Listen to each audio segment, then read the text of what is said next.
আসসালামু আলাইকুম, সবাইকে স্বাগত জানাচ্ছি আমার দেশ টপ নিউজে। সঙ্গে আছি আমি তামিম হাসান রূপা। শুরুতেই জানিয়ে দিচ্ছি শিরোনাম। নানা নাটকীয়তার পর 11 দল থেকে বেরিয়ে একক নির্বাচনের ঘোষণা চরমোনাই পীরের দলের। নেপথ্যে 4 কারণ। ইসলামী আন্দোলনের অভিযোগের পাল্টা জবাব জামাতের।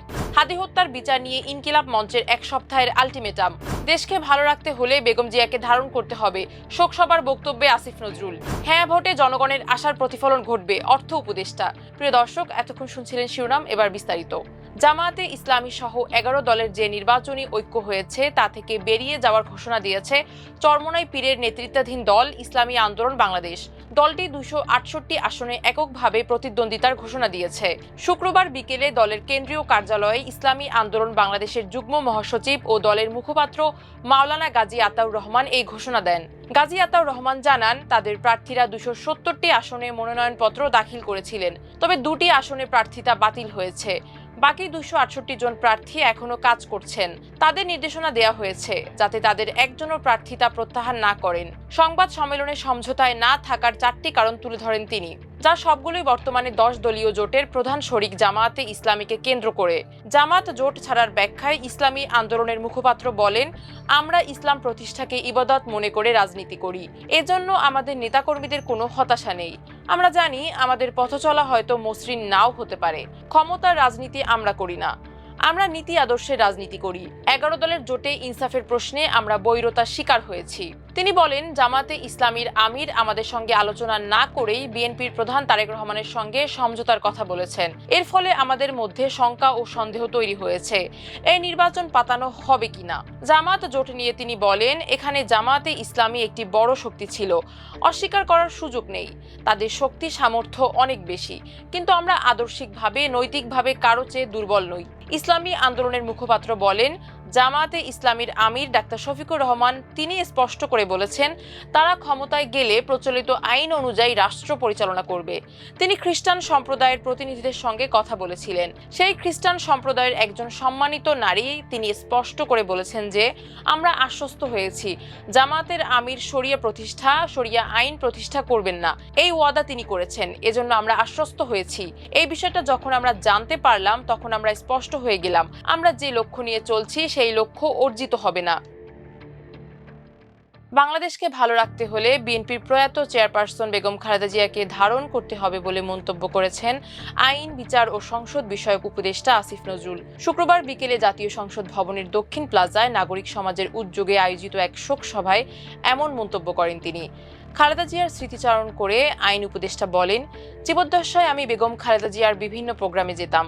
আমি একটা কথা প্রায়ই বলতাম, বেগম জিয়া ভালো থাকলে বাংলাদেশ ভালো থাকবে। আমি বিশ্বাস করি উনি অবশ্যই এখন ভালো আছেন, কিন্তু বাংলাদেশ কি ভালো আছে বা ভালো থাকবে? যদি বাংলাদেশকে ভালো রাখতে হয় তাহলে বেগম জিয়াকে ধারণ করতে হবে।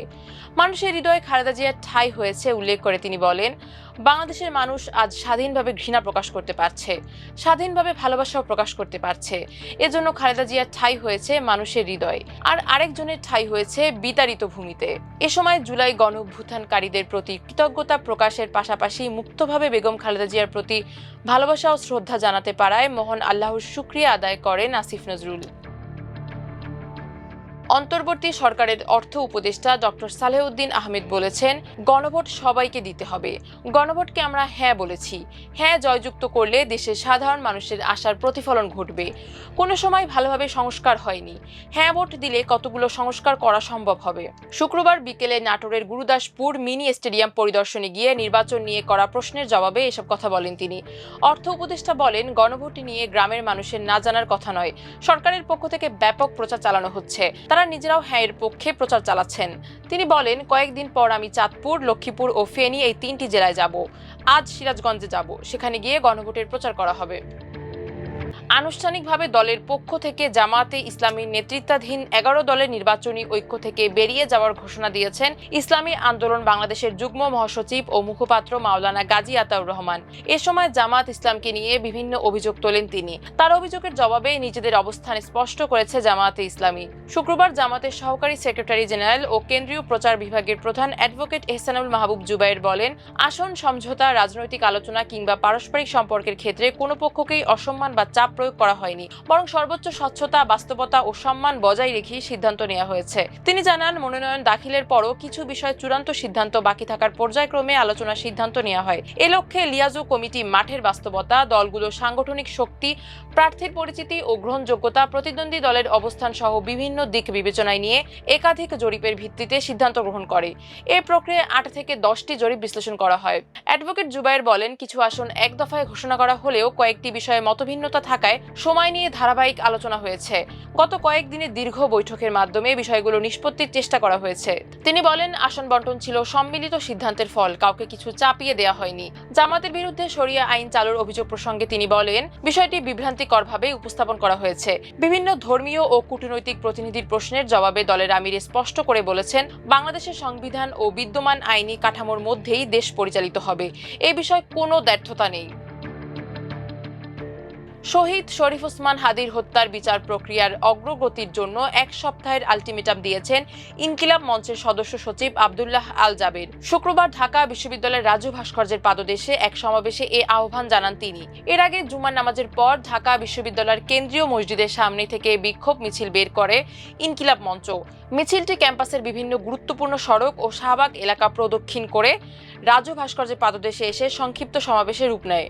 সমাবেশে আব্দুল্লাহ আল জাবের বলেন, হাদি হত্যার বিচার দাবিতে রাজনৈতিক দলগুলো নীরব ভূমিকা পালন করছে। আমরা রাজনৈতিক দলগুলোর প্রতি আহ্বান জানাই, আপনারা 300 সংসদীয় আসন থেকে একযোগে আওয়াজ তুলুন, দৃঢ়তার সঙ্গে হাদি হত্যার বিচার দাবি করুন। তিনি বলেন, আগামী 1 সপ্তাহ আমরা অপেক্ষা করব। এ সময়ের মধ্যে যদি বিচার প্রক্রিয়ায় উল্লেখযোগ্য কোনো অগ্রগতি না হয়, তাহলে সারা দেশে কঠোর আন্দোলন গড়ে তোলা হবে। শহীদ হাদির আদর্শের কথা উল্লেখ করে তিনি বলেন, হাদি ভাই বলতেন, আমার শত্রু যদি ভোট দিতে যায়, তাকেও ভোটাধিকার নিশ্চিত করতে হবে, এটাই ইনসাফ। আগামীর বাংলাদেশ হবে ইনসাফের বাংলাদেশ। তিনি সংসদে যেতে পারেননি, তাই তার সেই স্বপ্ন বাস্তবায়নের দায়িত্ব আমাদের কাঁধে। আমাদের সবাইকে তার আদর্শ ধারণ করে যোগ্য নেতৃত্বে পরিণত হতে হবে। অন্যদিকে শহীদ শরীফ ওসমান হাদির হত্যার বিচার চেয়ে ফেসবুকে পোস্ট করেছেন তার স্ত্রী রাবেয়া ইসলাম শম্পা। ওই পোস্টে তিনি লিখেছেন, রাষ্ট্রের কাছে আমি এবং আমার সন্তানের একমাত্র দাবি আমার স্বামী শহীদ ওসমান হাদি হত্যার বিচার। জাগতিক সব চাওয়া পাওয়ার ঊর্ধ্বে ওসমান হাদি হত্যার ন্যায় বিচার।